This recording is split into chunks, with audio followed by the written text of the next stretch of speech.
오늘 하나님께서 우리에게 주시는 말씀은요, 요한복음 5장 1절에서 9절의 말씀입니다. 요한복음 5장 1절에서 9절까지의 말씀. 이 말씀을 저 한 절, 여러분 한 절, 그리고 마지막 9절은 함께 읽도록 하겠습니다. 그 뒤에 유대 사람의 명절이 되어서 예수께서 예루살렘으로 올라가셨다. 예루살렘에 있는 양의 문 곁에 히브리 말로 베데스다라는 못이 있는데 거기에는 주랑이 5 있었다. 이 주랑 안에는 많은 환자들, 곧 눈먼 사람들과 다리 저는 사람들과 중풍병자들이 누워 있었다. 그들은 물이 움직이기를 기다리고 있었다. 주님의 천사가 때때로 못에 내려와 물을 휘저어 놓는데 물이 움직인 뒤에 맨 먼저 들어가는 사람은 무슨 병에 걸렸든지 나았기 때문이다. 거기에는 38해가 된 병자 한 사람이 있었다. 예수께서 누워있는 그 사람을 보시고 또 이미 오랜 세월을 그렇게 보내고 있는 것을 아시고는 물으셨다. 낫고 싶으냐? 그 병자가 대답하였다. 주님, 물이 움직일 때 나를 들어서 못에다가 넣어주는 사람이 없습니다. 내가 가는 동안에 남들이 나보다 먼저 못에 들어갑니다. 예수께서 그에게 말씀하셨다. 일어나서 내 자리를 걷어가지고 걸어가거라. 우리 함께 읽겠습니다.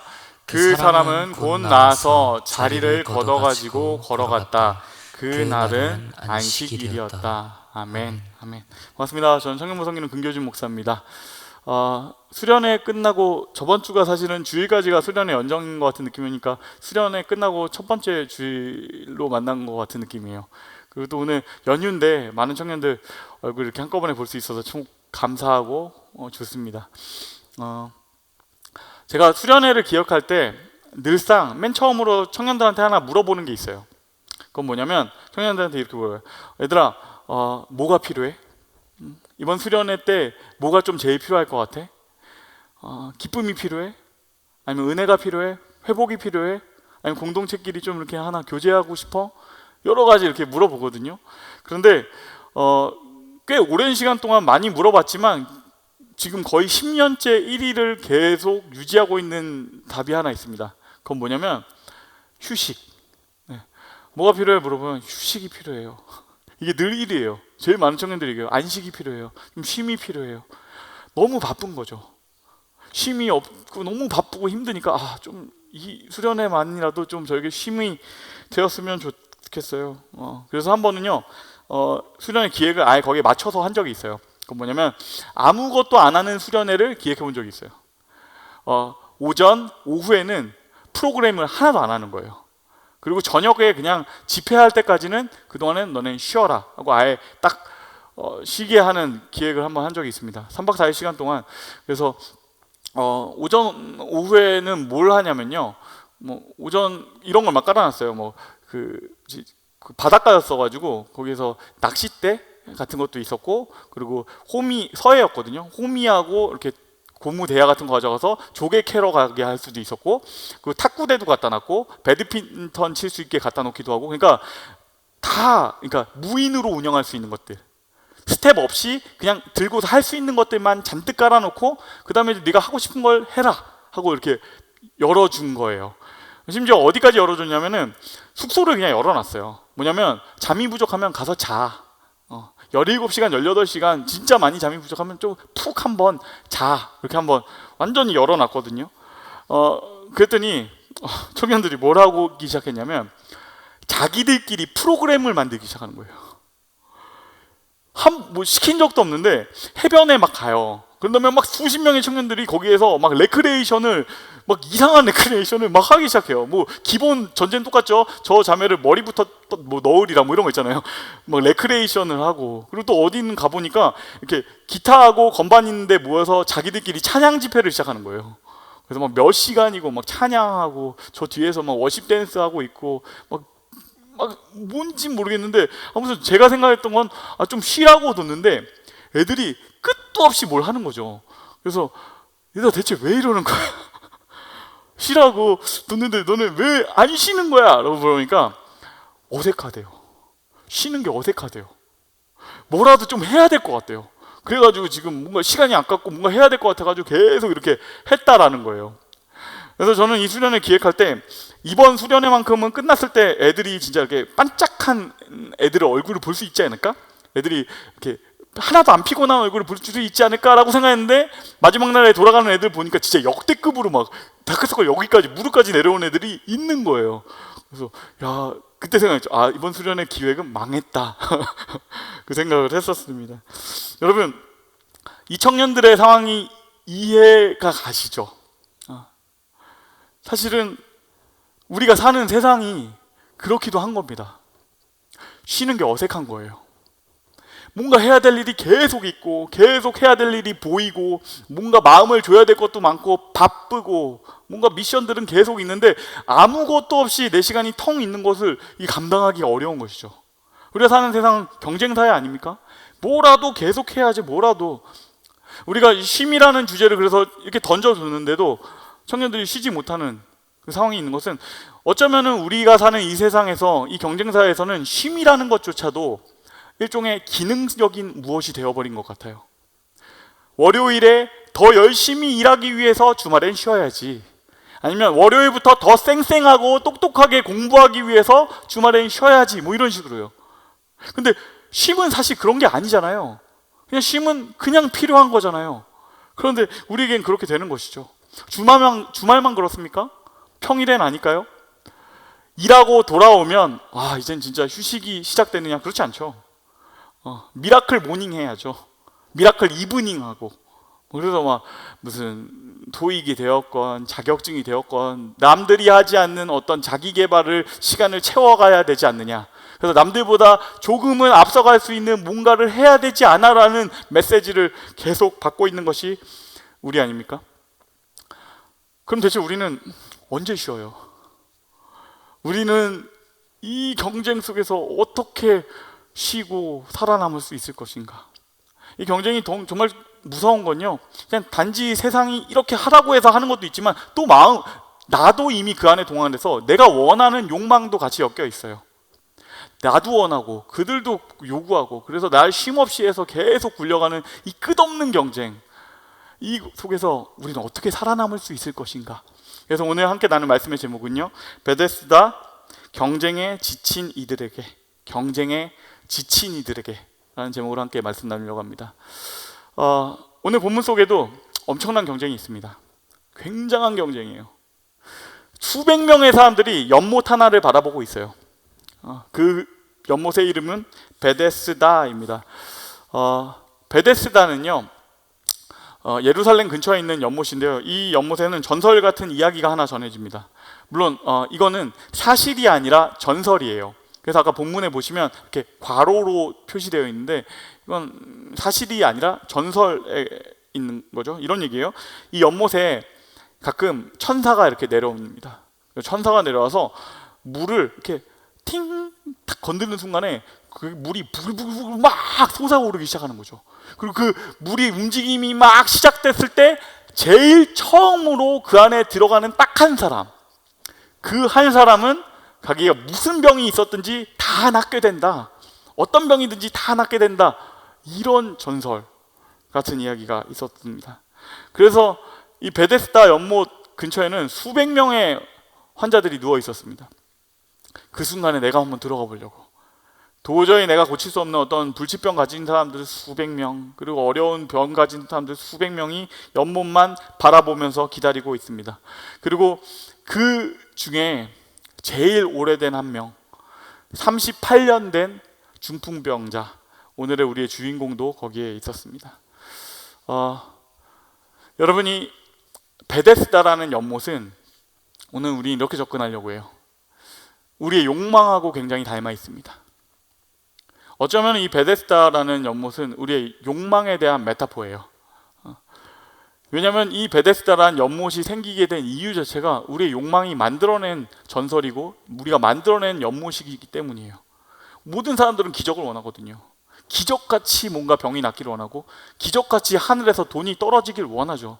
그러다 보니까 그 마음을 똘똘똘똘 뭉쳐가지고 만들어진 것, 그게 베데스다고, 그래서 우리의 욕망하고 이 베데스다가 참 많이 닮아 있습니다.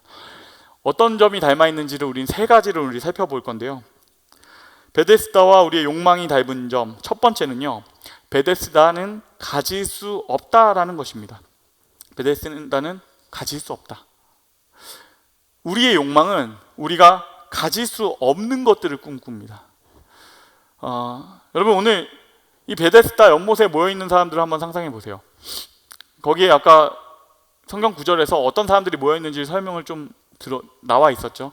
그곳에는 맹인이 있었고, 다리 저는 사람도 있었고, 그리고 혈기 마른 사람도 있었고, 중풍병자도 있습니다. 근데 거기에 만약 5번째 사람, 무좀 걸린 사람도 있다고 생각해 보세요. 여러분, 물이 움직이기 시작했을 때 누가 가장 먼저 들어갈 수 있을까요? 답은 너무 명확하죠. 무좀 걸린 사람이에요. 맹인은 안 보여요. 어떻게 달려가요? 맹인은 갈 수조차 없어요. 뭐 부딪히고 말도 안 돼요. 1등은 어떻게 합니까? 안 돼요. 중풍병자, 누워있는, 당연히 안 되죠. 그리고 뭐 다리 저는 사람, 혈기 마른 사람, 이런 사람들 조금은 가능성이 있을까 싶지만 무좀 걸린 사람은 이길 수가 없죠. 그 사람이 무조건 1등이에요.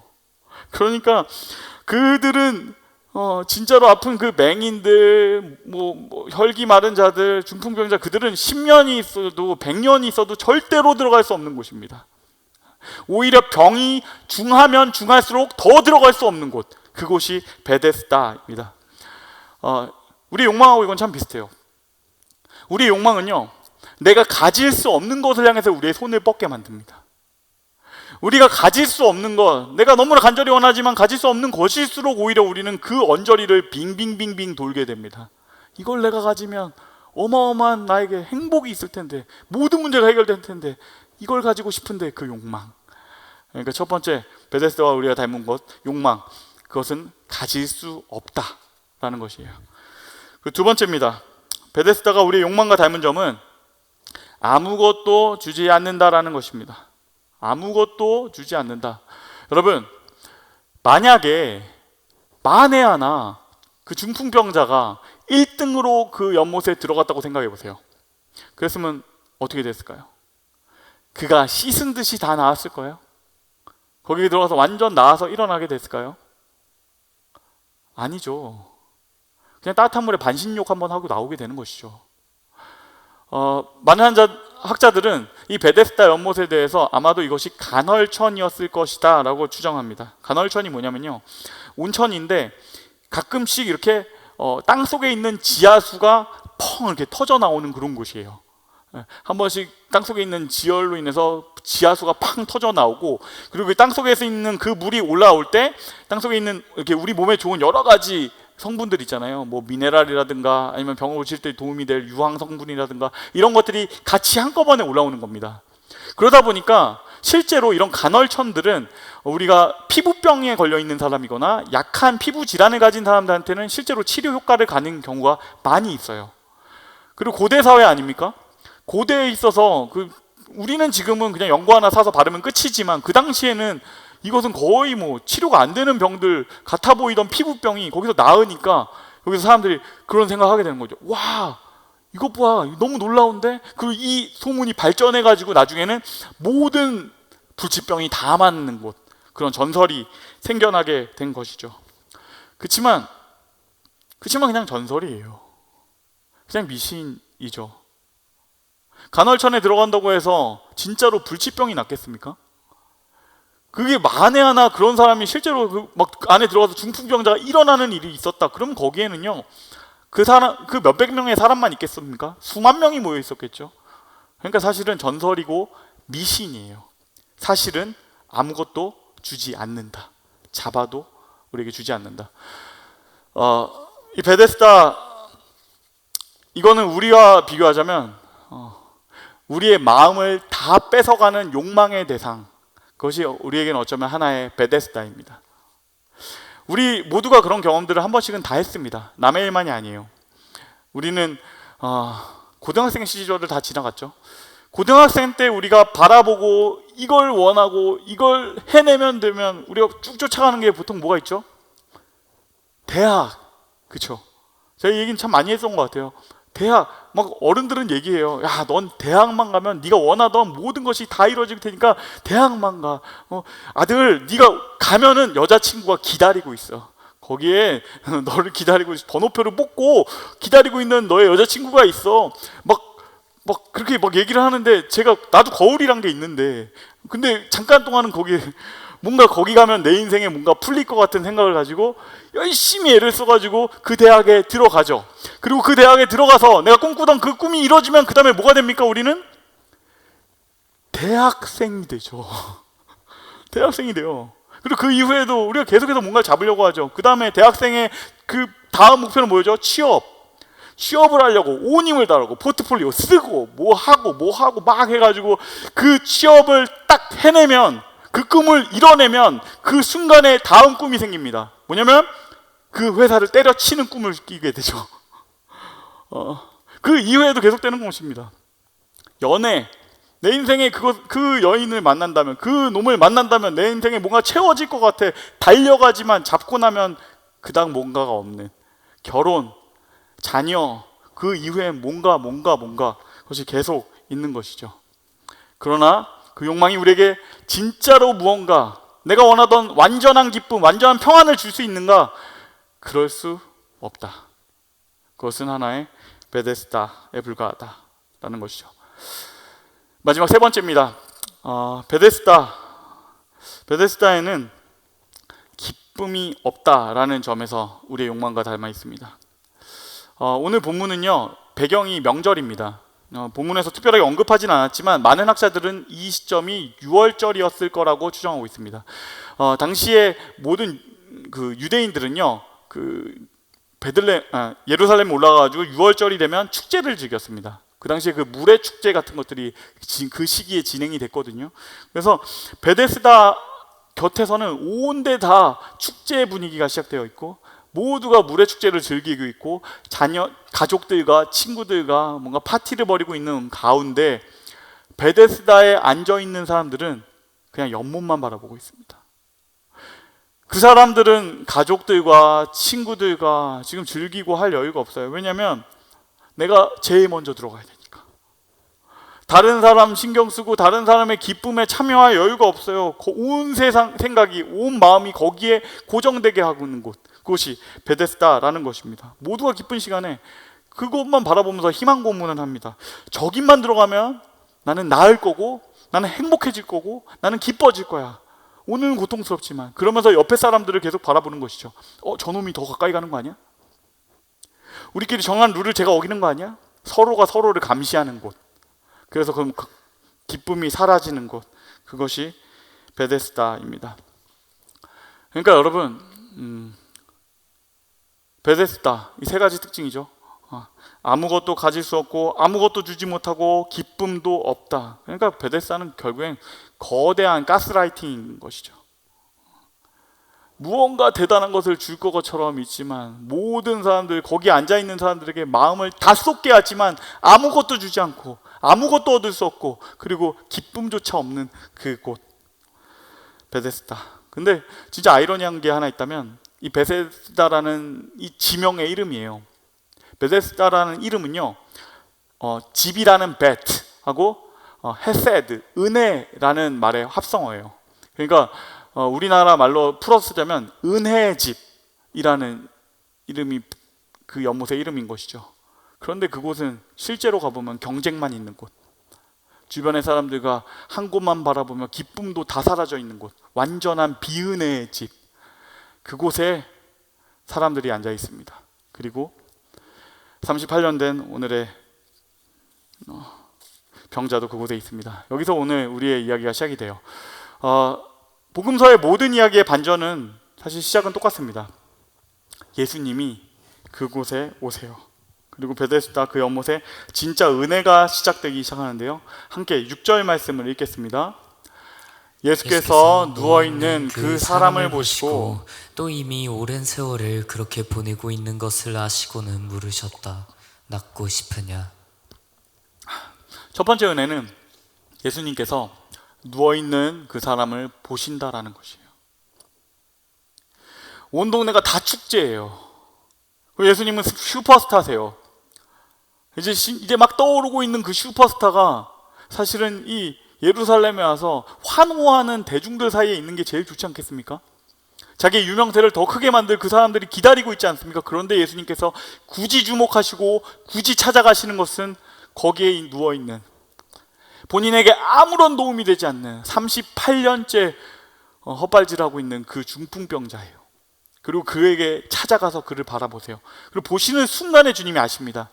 이 사람이 어떤 인생을 살아왔는지, 네가 얼마나 오랫동안 누워있었는지, 얼마나 오랫동안 병을 알아왔는지, 이 사람의 절망이 얼마나 깊고 오래된 것인지 알아보세요. 이 첫 번째 은혜는 우리의 것이기도 해요. 첫 번째 은혜, 주님께서 우리의 삶에 찾아오신다라는 겁니다. 주님께 전혀 도움되지 않는 것 같은 우리의 삶을 찾아오시고, 다른 누구도 알아보지 못하는 우리의 인생의 문제, 가장 핵심적인, 나조차 나를 속이고 있는 그 문제를 정확하게 핵심을 짚어주십니다. 그래서 이렇게 물어보세요. 예수께서 누워있는 그 사람을 보시고 또 이미 오랜 세월을 그렇게 보내고 있는 것을 아시고는 물으셨다. 낫고 싶으냐? 낫고 싶으냐? 개역개정은 이렇게 표현하지만 영어 성경은 NIV는 이렇게 표현합니다. Do you want to be made whole? 저는 이 표현을 사실은 더 좋아합니다. 내가 온전케 되기를 원하느냐? 네가 온전케 되기를 원하느냐? 두 번째 은혜는요, 이 두 번째 질문이에요. 이 질문에는 그의 인생 전체가 들어있습니다. 그가 잃어버린 38년과 그의 헛된 기대들과, 그리고 그 시간 동안에 그가 잃어버렸던 가족과 친구와 사람들, 그 모든 게 다 들어가 있고, 그것을 보면서 물어보십니다. 네가 온전케 되기를 원하느냐? 네가 온전하게 되기를 원하느냐? 병이 낫기를 원하느냐? 이 기다림을 끝내고 싶으냐? 다시 행복해지고 싶으냐? 나의 무너져버린 자존감을 회복하고 싶으냐? 다시 가족을 되찾고 싶으냐? 네가 온전케 되기를 원하느냐? 그런데 예수님께서 이렇게 물어보시는 이 질문에 중풍병자가 이렇게 대답합니다. 7절 말씀입니다. 그 병자가 대답하였다. 주님, 물이 움직일 때 나를 들어서 못에다가 넣어주는 사람이 없습니다. 내가 가는 동안에 남들이 나보다 먼저 못에 들어갑니다. 그러니 한마디로 말하면 나를 저 연못에 넣어주세요라는 말이죠. 주님, 나를 연못에 넣어주세요. 사실 오늘 설교의 킥은 이 부분에 있습니다. 저는 이 대답이 너무 속상해요. 주님께서 이렇게 물어보신 거 아닙니까? 네가 온전케 되기를 원하느냐? 근데 이렇게 대답해요. 내가 물이 움직이는 동안에 나를 넣어주는 사람이 없습니다. 나는 저 물에 들어가야 됩니다. 주님, 나를 저 물에 넣어주세요. 이렇게 얘기하고 있는 거예요. 저는 이 장면에서 중풍병자가 완전히 주님께 집중하고 있고 바라보지 못했을 것을 상상해요. 왜냐하면 혹시라도 그 순간에 물이 움직일까 봐, 혹시라도 그 순간에 다른 사람이 조금 더 가까이 가고 있는 것은 아닐까 싶어서, 그래서 주님을 제대로 바라보지도 못하고 이런 대답인, 엉망진창인 대답을 하는 것입니다. 나를 저 물에 누워주세요. 내가 물에 못 들어갑니다. 지금 내 인생에 답이 와 있는데, 내 인생의 구원자가 내 코앞에 와 있는데 나를 물에 넣어주세요. 저는 이 이야기를 보면서, 이 대답을 보면서 한 가지 떠올랐던 글이 있어요. 이걸 한번 들려드릴게요. 이거는 택배 회사에서 일하셨던 분이 과로사에 대해서 적은 글입니다. 처음에 대리점 들어올 땐 한 달에 400~500만 원을 소소하게 벌고 대충 공무원처럼 살려고 했습니다.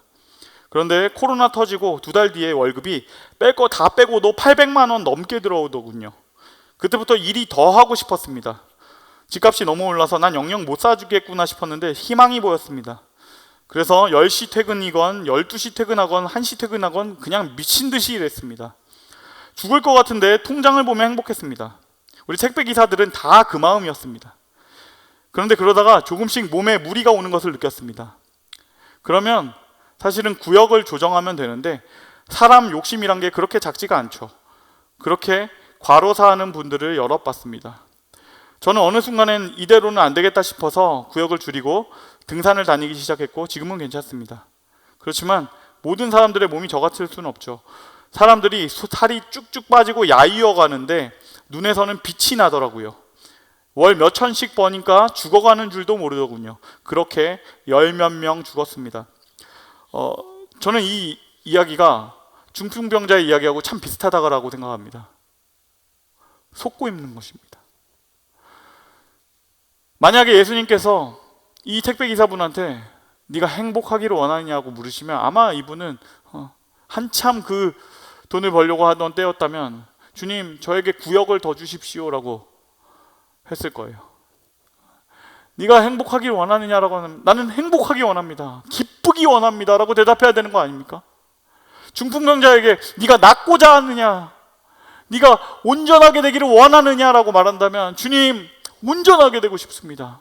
낫고 싶습니다. 주님 저는 걷고 싶습니다. 행복하고 싶습니다. 그렇게 대답해야 되는 거 아닙니까? 그런데 나를 물에 넣어주세요. 여러분 이게 얼마나 안타까운 순간인지 아시겠죠? 그래서 이 베데스다라는 것은 사탄이 우리에게 걸어오는 게임과 같은 것입니다. 간절한 사람들의 마음을 이용해서 바보 같은 대답을 하게 만들어요. 사탄이 계속 이 대답을 하게 하는 것이죠. 나를 연못에 넣어주세요. 우리라고 다를 것 같습니까? 누구누구야 행복하기를 원하느냐? 묻는다면 어떤 친구는 주님 돈이 부족합니다. 누구누구야 행복하기를 원하느냐? 온전케 되기를 원하느냐? 주님 누구누구와 사귀고 싶어요. 누구누구야 행복하기를 원하느냐? 주님 전 그 시험에 붙어야 되겠습니다. 우리도 어떤 면에서는 비슷한 상황 아닙니까? 그런데 이렇게 바보같이 대답하는 이 중풍병 환자에게 주님이 최고의 답을 하십니다. 이것이 오늘의 세 번째 마지막 은행입니다. 8절과 9절 말씀입니다. 예수께서 그에게 말씀하셨다. 일어나서 내 자리를 걷어가지고 걸어가거라. 그 사람은 곧 나아서 자리를 걷어가지고 걸어갔다. 그날은 안식일이었다. 내 자리를 들고 일어나라. 일어나 걸어가라 말씀하세요. 이 말씀이 세 번째 은혜입니다.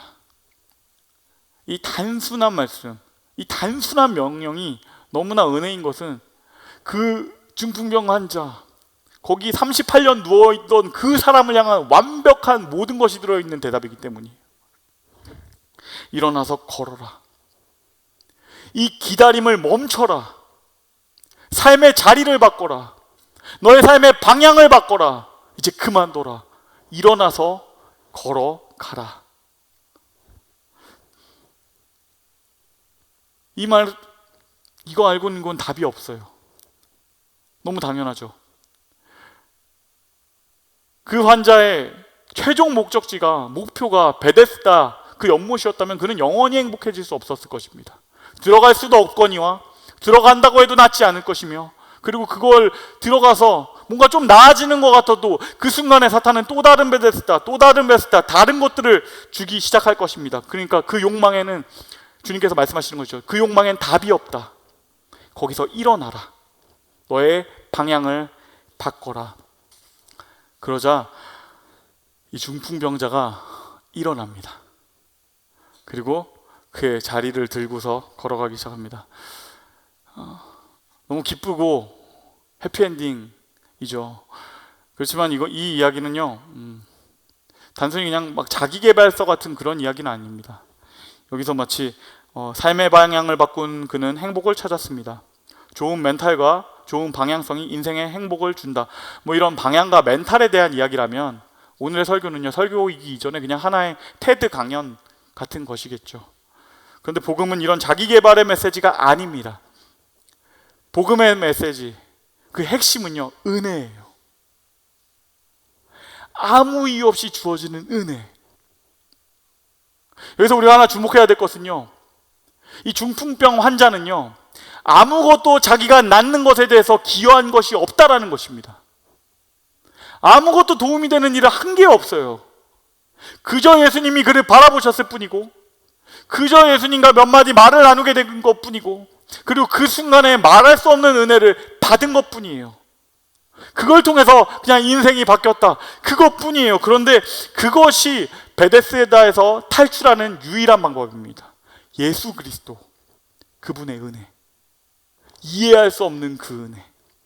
여기서 세상의 특강들, 세상의 강연들과 복음의 메시지는 확 갈라집니다. 내가 무엇을 해서 무언가가 일어나는 것, 그것이 베데스다를 탈출하는 방법이라면 어쩌면 우리는 자기계발 서적을 이만큼 쌓아놓고 봐야 되겠죠. 근데 복음은 그렇게 말하지 않습니다. 그렇게 해서는 거기서 탈출할 수 없다. 이 욕망의 덫에서 너가 빠져나갈 수 있는 유일한 방법은 오히려 거꾸로 아무것도 아닌 것 같은 이유 없는 은혜, 예수 그리스도의 사랑, 거기에 거하는 것, 그것이 너의 출발이다 라고 말하는 것이죠. 구원은 그 은혜를 붙잡는 데 있습니다. 베데스다 연못은 다른 어떤 것으로 그냥 그것을 고운백으로 그걸 빠져나오고 끝나는 식으로 해서 될 수 있는 것이 아니에요. 그것을 대체해야 됩니다. 베데스다를 바라보는 것에서 주님을 바라보는 것으로, 베데스다를 원하고 붙잡으려고 하는 데에서 주님의 은혜를 붙잡는 곳으로 방향을 바꾸는 것, 그것을 대체하는 것, 그것이 우리가 이 경쟁의 사회에서 끝없는 경쟁의 이 욕망의 덫에서 빠져나가는 유일한 방법입니다. 그러니까 마지막으로 함께 이걸 읽어봤으면 좋겠는데요. 아무런 경쟁 없이 얻은 특별한 은혜, 그러나 너무나 완벽한 은혜. 네. 아무런 경쟁 없이 얻은 이 특별한 은혜, 그러나 너무나 완벽한 이 은혜, 이걸 오늘 붙잡는 것입니다. 나중 언제가 아니라 오늘 붙잡는 것. 이게 없으면요, 나와서 또 다른 베데스다 찾습니다.